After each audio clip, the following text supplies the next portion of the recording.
Bismillahirrahmanirrahim. Assalamualaikum warahmatullahi ta'ala wabarakatuh. Selamat siang anak-anak. Alhamdulillah kita bisa bertemu lagi dalam pelajaran biologi walaupun dalam keadaan live streaming. Dan mudah-mudahan keadaan ini bisa cepat berakhir sehingga kita bisa melakukan tatap muka. Ya. Untuk selanjutnya pada pertemuan ini akan melanjutkan materi pada minggu lalu, yaitu tentang hereditas pada manusia. Di mana hereditas pada manusia itu meliputi satu, penentuan jenis kelamin. Kemudian yang kedua mengenai penyakit keturunan. Yang ketiga yaitu golongan darah.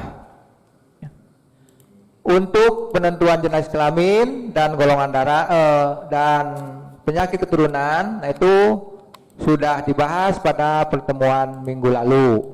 Tapi untuk mengingat kembali, di mana untuk penentuan jenis kelamin pada manusia itu ditentukan oleh dua kromosom, yaitu kromosom X dan kromosom Y. Di mana untuk laki-laki memiliki kromosom XY dan perempuan memiliki kromosom XX. Kemudian untuk penyakit menurun keturunan, yaitu ditentukan oleh dua jenis faktor. Yang pertama adalah kromosom tubuh atau kromosom autosom. Contoh penyakitnya adalah albino dan peridaktila. Kemudian untuk kromosom kelamin atau kromosom seks, nah itu contohnya adalah penyakit hemofilia dan penyakit buta warna, di mana hemofilia dan buta warna dibawa oleh kromosom X.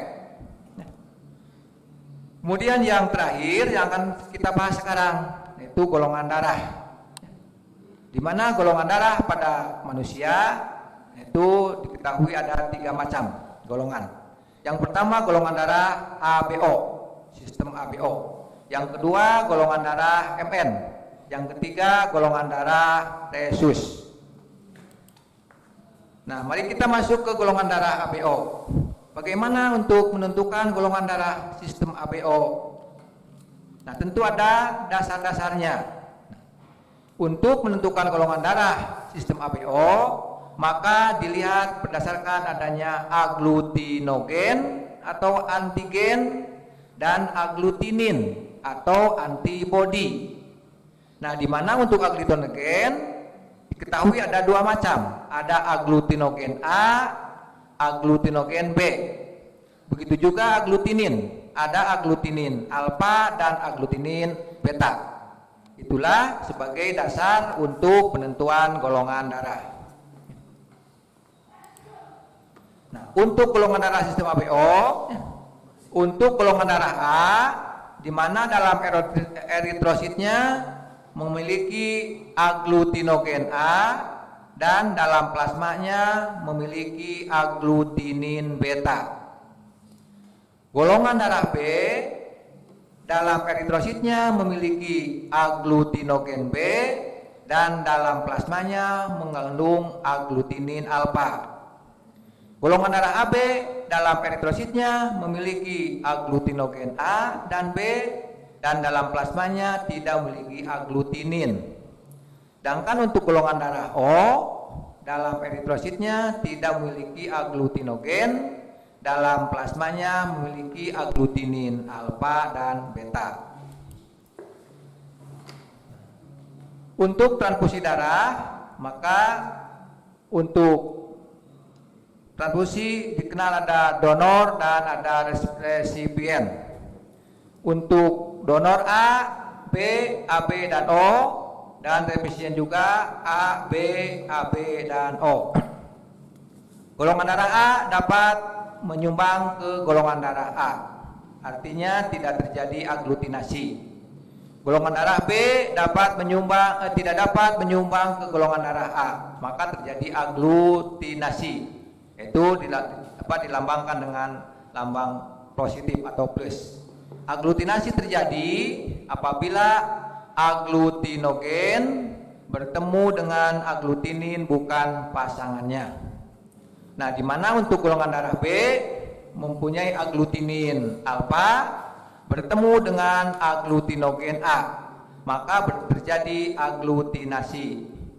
Kemudian untuk golongan darah AB menyumbang ke golongan darah A, ternyata terjadi aglutinasi. Kenapa? Karena golongan darah A dan B memiliki aglutinogen A dan memiliki aglutinogen A dan B, kemudian golongan darah A memiliki aglutinin beta, maka B bertemu dengan beta terjadi aglutinasi. Kemudian untuk golongan darah O menyumbang ke golongan darah A, untuk golongan darah O tidak memiliki aglutinogen, sehingga karena tidak memiliki aglutinogen maka golongan darah O itu bisa menyumbang ke golongan darah A, dan begitu selanjutnya ya, untuk yang lain. Nah, sehingga untuk golongan darah AB dapat menerima dari semua golongan, kemudian untuk golongan darah O dapat menyumbang ke semua golongan. Disebut golongan darah AB adalah golongan darah resipien universal, dan AB adalah O adalah golongan O itu donor universal. Kemudian dapat disimpulkan dalam bentuk skema. Untuk golongan darah O dapat menyumbang ke O lagi, kemudian dapat menyumbang ke A, dapat menyumbang ke AB, dan dapat menyumbang ke B. Nah, sehingga golongan darah O dapat menyumbang ke semua golongan. Artinya golongan darah O disebut tadi golongan darah donor universal. Kemudian golongan darah A hanya bisa menyumbang ke A dan ke AB. Untuk golongan darah B bisa menyumbang darah ke B dan ke AB. Kemudian untuk golongan darah AB hanya bisa menyumbang ke AB saja. Nah, sehingga AB itu bisa menerima dari semua golongan, maka disebut dengan resipien universal. Kemudian untuk genotip golongan darah, yaitu diketahui untuk golongan darah A, yaitu dalam eritrositnya mengandung aglutinogen A. Kemudian dalam kromosomnya itu dilambangkan dengan IA. Genotipnya untuk homozigot IA dan heterozigot IAI atau IAIO. Golongan darah B dalam eritrositnya mengandung aglutinogen B, dalam kromosomnya IB, dan genotipnya IBIB atau IBIO. Kemudian golongan darah AB dalam eritrositnya mengandung aglutinogen A dan aglutinogen B, kemudian dalam kromosomnya IAIB dan genotipnya IAIB. Golongan darah O dalam eritrosit tidak mengandung aglutinogen, kemudian dalam kromosom itu ada IOIO atau II kecil, kemudian genotipnya IOIO atau I kecil. Itulah genotip pada golongan darah. Kemudian kita masuk ke soal untuk penyilangan perkawinan. Jika seorang laki-laki yang bergolongan darah AB menikah dengan perempuan bergolongan darah B, dapatkah mereka memiliki anak yang bergolongan darah A? Nah, ini ada dua kemungkinan. Kemungkinan ke satu, golongan darah AB menikah dengan golongan darah B homozigot.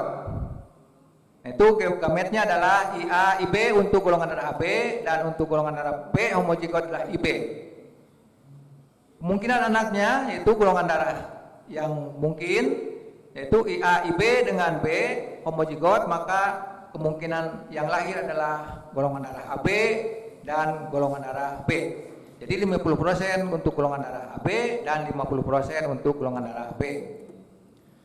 Kemudian kemungkinan kedua, apabila golongan darah AB menikah dengan golongan darah B yang heterozigot, maka gametnya adalah IAIB untuk AB, untuk yang B heterozigot adalah IBIO atau IBII. Kemudian untuk F1-nya keturunannya yaitu AB 25%, golongan darah A, I, A, I, O 25%, IB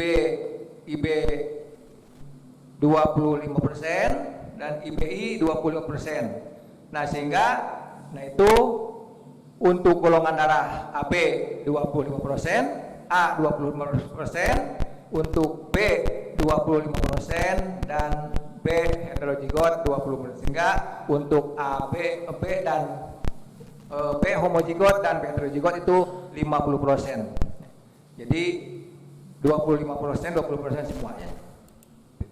Jadi AB. Kemudian yang berikutnya, apakah seorang yang bergolongan darah O dapat lahir dari pasangan orang yang bergolongan darah AB dan O? Nah, kemungkinannya adalah golongan darah AB apabila menikah dengan golongan darah O, untuk AB punya genotip IA, IB, kemudian untuk O, IO, IO. Nah, maka untuk F1-nya, keturunannya, maka akan menghasilkan IA, IO itu golongan darah A 50%, dan IO, IB, IO atau golongan darah B 50%. Nah, jadi untuk golongan darah AB apabila menikah dengan golongan darah O tidak memungkinkan untuk punya anak golongan darah O. Kemudian yang berikutnya sistem MN.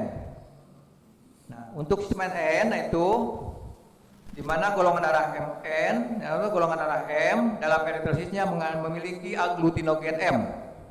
Kemudian untuk golongan darah N dalam eritrositnya memiliki aglutinogen atau antigen N. Untuk golongan darah MN dalam eritrositnya mengandung aglutinogen M dan aglutinogen N. Untuk kemungkinan genotip dan fenotip golongan darah sistem MN, golongan darah M itu dalam eritrositnya memiliki aglutinogen M, kemudian dalam kromosomnya LM. Kemudian genotipnya LM. Untuk golongan darah N dalam eritrositnya mengandung aglutinogen N, kemudian dalam kromosomnya mengandung LN dan genotipnya LN.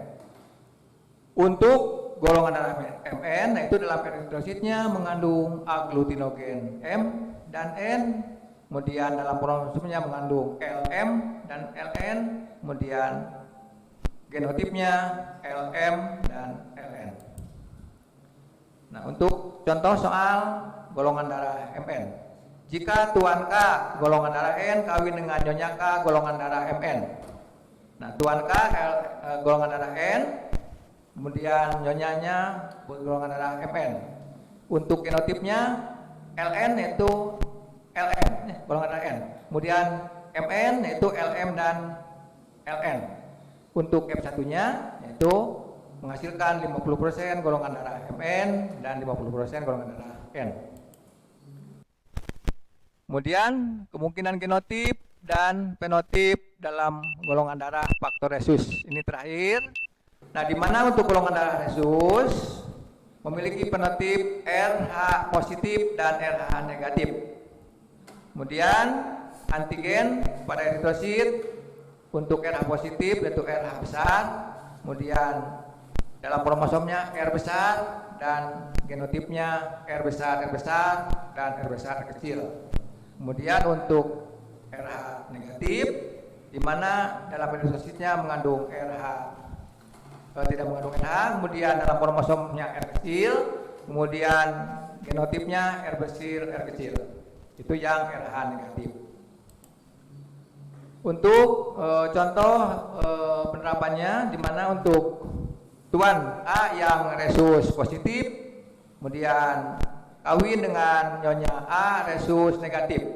Ada dua kemungkinan. Kemungkinan ke satu apabila Tuan A itu resus positifnya resus positif homozigot, maka akan memiliki gamet yaitu RH.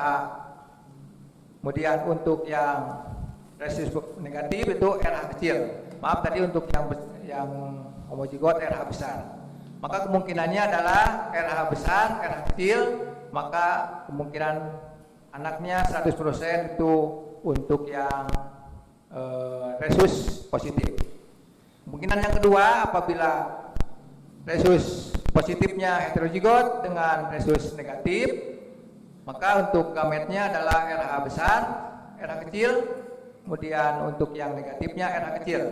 Maka kemungkinan anaknya adalah RH besar, RH kecil 50% dan RH kecil 50%. Artinya yaitu menghasilkan dua macam kemungkinan resus positif 50% dan resus negatif 50%. Itulah barangkali untuk golongan darah. Terima kasih. Itu barangkali yang bisa saya sampaikan. Mohon maaf atas kekurangan.